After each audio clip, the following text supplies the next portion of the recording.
In this video, we're going to look at one strategy that you can use to publish and sell books on Amazon KDP that will help you create a six-figure self-publishing business.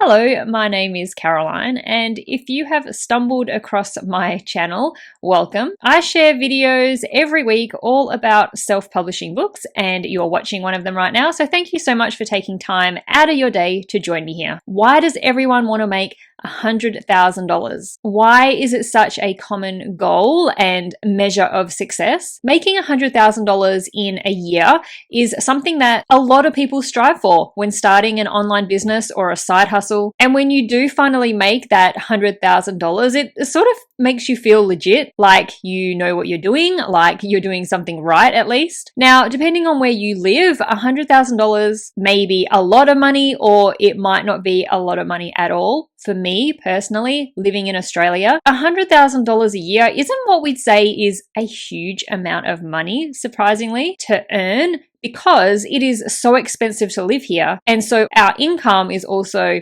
much higher than some other places in the world. But I think that we could agree that for anyone, anywhere in the world, $100,000 is an amount of money that is pretty substantial. But it is also not so substantial that it seems completely impossible to reach. It's good to have income goals that are big so that you have something really exciting to work towards, but not so big that you aren't motivated to reach those goals because they do seem impossible. So today I am going to run you through a strategy that will set you on your pathway to making your income goals. Now, at the beginning of this video, I did say that I'm going to share one strategy, and that is because there isn't just one way to do this. This isn't the only way that is going to work, and it's the only way that you're going to make money self-publishing books. There are many different ways that people have found that works, and the further that you go in your journey publishing books, you'll find different ways to tweak things that work better for you. So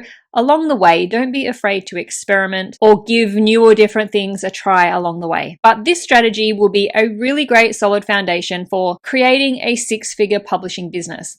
Also, one other thing that I do want to say is that this strategy is the kind of strategy where you are probably not going to see immediate results. It is not a get rich quick kind of deal. This is a business that does take a little bit of time to build up, usually months or even years to build up. Yes, of course, there is a chance that the first book that you publish takes off and becomes one book to $100,000. But the reality is that for 99.9% of people, that is not going to happen. So please do not expect that to happen to you. The time that it's going to take to meet your income goals is also going to depend on a lot of things like the kind of books you're going to make, how much time you have to be able to dedicate to your business, and how much money you have to be able to invest in your business, just to name a few. But let's get started. First things first, you are going to have to pick a niche that you want to publish books in. Pick just one niche and create multiple books within that one niche. And at this point, do just stick to one niche. You can move out into other niches later on if you want to, but for now, just pick the one and pick a niche where you do have the ability to create at least 10 different books in and just focus on that. The niche that you do choose is going to determine how many books you potentially are going to have to publish. Pick a niche with less demand and you are going to have to make more books, or pick a niche with higher demand and you might not have to publish as many books to reach your goals. And this might even help you decide what niche you end up choosing. If you would rather pick a niche that has a little bit less demand, but you don't mind publishing more books to reach your income goals, then that could be the way for you to go. But if you prefer to make less books, choosing a niche with maybe higher demand might be a better choice for you. Either way, once you've picked your niche or you have at least narrowed it down to a few, you are going to want to estimate how much you can make per book in that niche realistically. This is both in terms of a royalty per book as well as a monthly income. Why is it important to do this first?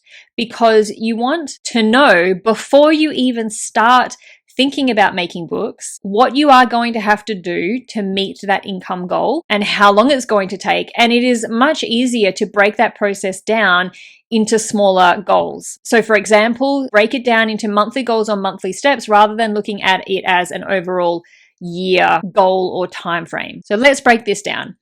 If you're going to have a goal of making $100,000 in a year, that means you need to make around $8,500 per month to make that $100,000. How many books are you going to need to make $8,500 per month? When you've done your niche research in the previous step, really take a good look at the books that are currently listed and currently selling on Amazon. Take a look at how much they're making and be realistic about what you and your books could possibly make in that niche. For example, within the coloring book niche, which is a high demand niche, it is not unreasonable to expect a coloring book to make around $1,000 a month. There are plenty of coloring books on Amazon making $1,000 a month. This means that you would need to publish 9 different coloring books with a goal of each of them making $1,000 per month to reach $100,000 in a year. But perhaps you have chosen a niche that does have a little less demand than coloring books, and you estimate that you could have a book that you publish that makes $500 per month. So in that case, you would need to publish closer to 20 different books to reach the same $100,000 a year goal. Is this all making sense? This is just reverse engineering your goals. And instead of just setting a goal like $100,000 in a year and then just go off without any kind of plan about what you're doing, just publishing all different kinds of books in all different kinds of niches willy-nilly, you have been able to give yourself a clear path to get to that end goal. Okay, so you've got your niche, you've got your idea of what you need to do to start working towards your income goals. Now what? How do you actually start selling these books? Because it's not all about just creating and publishing books. Once you hit publish, your job is not done. You need to have a plan for what you're going to do after your books are published to help sell them.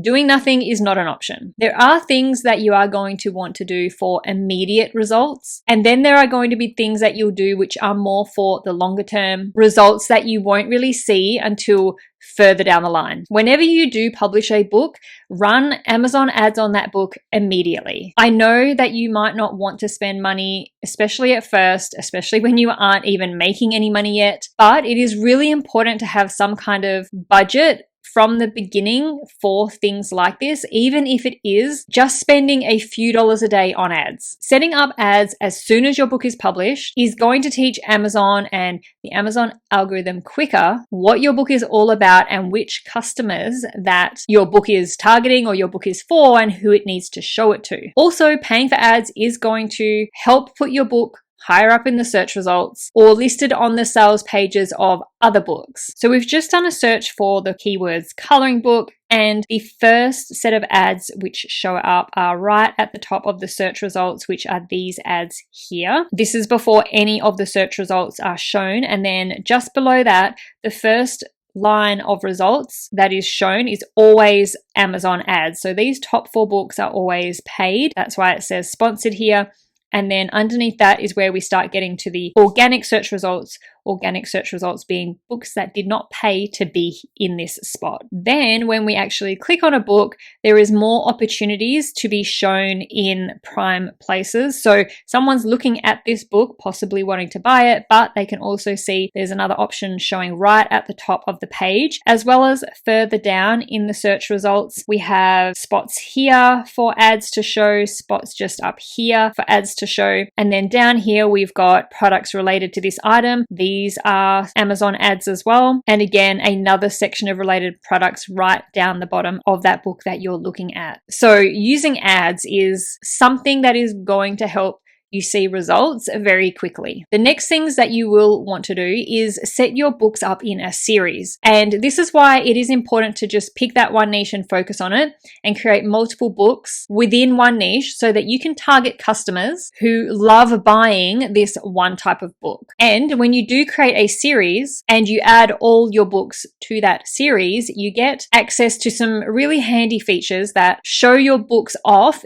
even more to customers. If we keep with this example of the coloring book that I'm just looking at, this is where you can see that this book is part of a series. So it's part of the Hopscotch Girls Activity Books, which has 8 books within this series. So if this customer is interested in more books like this one, they can click on that link and it takes them to this exclusive page just for books within this series. And so the customers are not seeing any other books from any other publishers on this page. And I guess the idea here is getting that customer away from that search results page, which has a huge amount of other books on there for them to choose from, and just be focused on your books and the fact that at this point they really only have the choice of your books to buy. Now, if we look at this in a different example, looking at high content books, so novels, fiction or non-fiction, I've just typed in romance book because I know romance books quite often are set up in series. And again, we've got the link here, which is book 1 of 5 of The Hearts of Sawyer's Bend. Clicking on that link takes us straight to this series so the customer can see how many books are in the series, what they're called, and also this little box to the right, with one click, the customer can buy every book in the series at once. They don't have to go through each one, look at the buying options, which takes them to another page. The more clicks the customer has to make, the more disinterested they're probably going to get. Customers want things to be so quick and easy. And this button here, buy now with one click, the customer can buy that whole series with one click. Such a great feature of being able to have a series. Now, just a little side note about series, specifically pertaining to low content books. Not all low content books are allowed to use the series feature. It does depend on what kind of book you are publishing. So if you create a low content book, you're trying to add it to a series and you cannot do that, is most likely because that book that you've published is the kind of book that is not allowed in a series. An example of this is notebooks. Notebooks can't be put in a series. Next, use the Author Central and A+ content features to make customers even more aware of the other books that you have available. So in addition to those features we've just looked at that come with having a series, customers can also see all your books from your author profile, which you set up in Author Central. So this again takes them away from those search results where your book is surrounded and competing with hundreds of other books from other publishers that can just really distract the customer. And this again will take them to a place where it's just your books to choose from. So for example, still looking at this series of romance books, if we click on the author name, which can also be done within the book's listing page too, you can click on the author name there as well. And you get taken to this beautiful page where it's just for you, just for your books. You've got a little section about the publisher or the author. We've got the most popular books listed at the top, and then it goes straight down into just your books. There is no other books here that the customer can choose from when they're looking at your author profile. And next, if we take a look at A+ content, now while A+ content is just on the listing page of the book, looking at this coloring book, if you scroll down here from the publisher, this is where you can have your A+ content. So this doesn't actually take the customer away from the listing page. It doesn't take the customer away to some page with just your books like we just looked at with the series and the Author Central features. It does give just another opportunity to see that you do have other books available. They're all similar, so the customer most likely will like those books too if they like the one that they've already purchased or that they're looking at. And you can link to your other books in your series within the A+ content down here. So you're still showcasing all your other books in one place. And it's just a really great feature to make use of. The point of all this is that when you have a customer that is buying one of your books, you want to keep that momentum going. And since they are already what you would call a warm lead, meaning they have already purchased a book from you before, or they're on your book's sales page, so they are at least highly considering buying one, it's a lot easier to try to sell more books to that one interested customer than it is to go and try and find a brand new customer who has never even seen or looked at your books before. You'll also want to work on some long-term strategies to help build up a customer base or a fan base of sorts for your books, and that is through the use of social media and building an email list. This is the long-term vision for your marketing strategy. In addition to the few immediate sort of strategies that we've looked at, this is to sort of boost the efforts that you put in early on when you publish your books, because as we all know it, social media takes a long time to build up a following and email lists take a while to build up. But what you want to use these for is, one, to have a group of people to contact when you are publishing new books, when you're adding to your series, so that you can notify them when a book is published and then they can go immediately to Amazon to buy it as soon as it is available. There is nothing better for the Amazon algorithm than a newly published book receiving immediate sales. It is also a really great way to connect to your potential customers, because you cannot do that in any way on Amazon. Even if someone does buy your book on Amazon, you will never get access to their contact information, so you can never interact with them in the future. Social media and email lists is a great way to bridge that gap and to try and get in contact with customers. And also, if you do ever decide for whatever reason to stop selling your books on Amazon, you can let your potential customers know what's going on, where they can get your books if they can't get them on Amazon, or you can even start selling them additional products related to your books. For example, you might be publishing a how to draw low content book, or maybe even just blank drawing sketchbooks. And you could create a course on learning how to draw or learning how to use Procreate or something like that. And if you have already got a social media following and an email list, then you have people to market that course to and start making sales with. The sky really is the limit. And as part of that income goal to reach $100,000 or whatever your income goal is, you can really, from the very beginning, start to think beyond books. Following this strategy should set you on the path to reaching your income goals.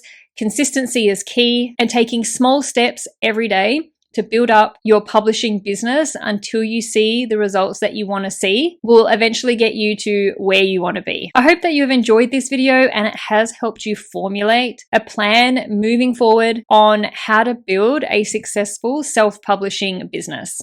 Thank you so much for watching. I'll see you in the next video.